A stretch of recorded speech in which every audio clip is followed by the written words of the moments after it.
Assalamualaikum warahmatullahi wabarakatuh. Selamat siang untuk kita semua. Om Swastiastu, Nama Budaya, Salam Kebajikan, Rahayu. Rahayu. Pertama, terima kasih banyak untuk kantor Bawaslu Kota Malang yang dimana telah menyediakan ruang untuk kami melakukan dialog ringan yang telah melakukan magang di kantor Bawaslu Kota Malang.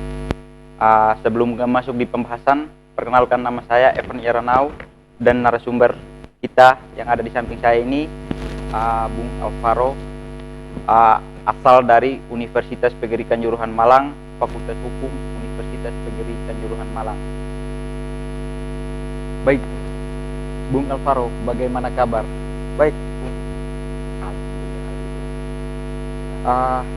Bung Alvaro, sejauh mana pengalaman Bung Alvaro setelah melakukan proses magang di kantor Bawaslu Kota Malang? Ya, kalau pengalaman saya magang di kantor Bawaslu Kota Malang yang pertama dan yang selalu pada minggu di hari perayaan menyongsong pesta demokrasi yang akan diadakan di depan. Betul, disertakan pada setiap sosialisasi lembaga-lembaga negara, kelurahan, RW, kemudian masyarakat, sosialisasi mana sih kemudian terkait dengan pengawasan supaya masyarakat itu paham pengawas apa, terus kemudian ketika temuan ada yang melakukan hal-hal di luar batas Dugaan normal, di luar batas normal, maka yang harus dilakukan itu seperti apa tahapan-tahapannya, kemudian apa yang perlu disiapkan, betul kemudian terkait dengan macam kesiapan segala macam, karena yang saya ketahui bahwa yang menyelenggarakan pemilu itu kan bukan Bawaslu, Siap, betul. Bawaslu Kota itu dan KPU Kota Bupati. Baik, Mas Alvaro, berarti sangat bermanfaat sekali di saat Mas Alvaro magang di kantor Bawaslu Kota Malang begitu. Dan juga momen kayak begini kan tidak akan terulang lagi, maksudnya 4 tahun mendatang. ya, terulang tapi 4 mendatang tahun lagi mendatang. waktu yang sangat panjang ya, Ya. Bung Alvaro. Siap. Oke, Bung Alvaro, kita langsung saja untuk mempersingkat waktunya. Bung Alvaro, apa menurut pendapat Bung Alvaro itu apa sih itu tujuannya Bawaslu itu? Bawaslu itu kan seperti yang kita ketahui bahwa Bawaslu itu badan pengawasan pemilu atau pemilihan umum. Siap. Di mana dia mengawasi setiap pemilu yang terjadi, yang diadakan, entah pilkada ataupun pemilu. Seperti itu. Baik, terima kasih Bung Alvaro. Tentunya Bung Alvaro, dalam proses pemilu itu pasti adanya problem. Nah, problem-problem ini mungkin di sini saya mau bertanya ke Bung Alvaro itu yang tidak asing di mata masyarakat itu maupun publik itu sengketa pemilu itu apa sih sebenarnya, Mas Alvaro? Sengketa pemilu itu sengketa yang terjadi antara peserta pemilu. Dan kemudian peserta dengan penyelenggara pemilu, dalam hal ini KPU. Seperti itu. Berarti sengketa pemilu ini berarti antara perselisihan dari antara dua paslon begitu. Jadi kalau dua paslon berarti kan peserta pemilu. Kemudian ada juga peserta dengan penyelenggara pemilu.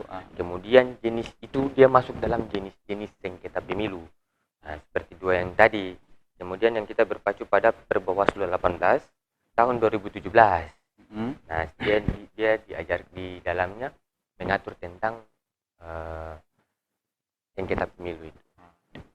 Baik, Bung Alvaro. Dan tentunya kan ketika ada temuan nih dalam proses penyelenggaraan pemilu, pastinya kan ada tahapan penyelesaiannya. Itu tahapan penyelesaiannya itu ketika ada temuan dalam sengketa pemilu itu gimana, Bung Alvaro? Jadi, nah di sini fungsi dan perannya Bawaslu ya ketika terjadi hal yang seperti ditanyakan itu.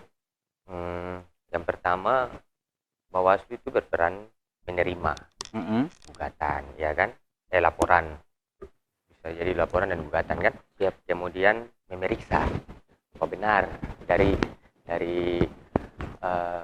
gugatan yang dimasukkan itu, yang diajukan itu benar atau tidak. Kemudian ketika benar, langkah selanjutnya itu dimediasikan. Oh, berarti ada tahap mediasi. Ya, tahapan mediasi, karena di mana-mana kalau kita berbicara terkait dengan sengketa, maka di situ akan dibuat itu suatu problem yang dimana harus diberikan ruang untuk memediasikan. Apakah mau diselesaikan secara yang orang kebanyakan ketahui bahwa diselesaikan secara kekeluargaan atau dilanjutkan proses hukum. Nah, jadi seperti itu. Kemudian setelah dimediasikan atau mengadjudikasi, kemudian dia memberikan putusan atau memutuskan penyelesaian sengketa proses pemilu.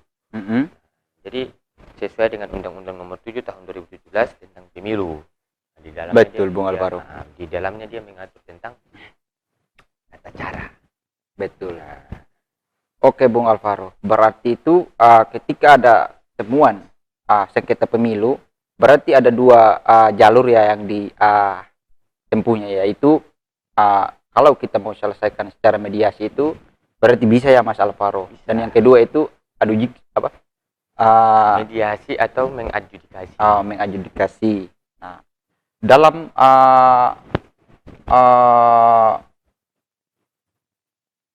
yang Mas Alvaro, Bung Alvaro, yang sering dipakai itu ketika menyelesaikan temuan itu di dalam pemilu itu, apakah mediasi atau adjudikasi?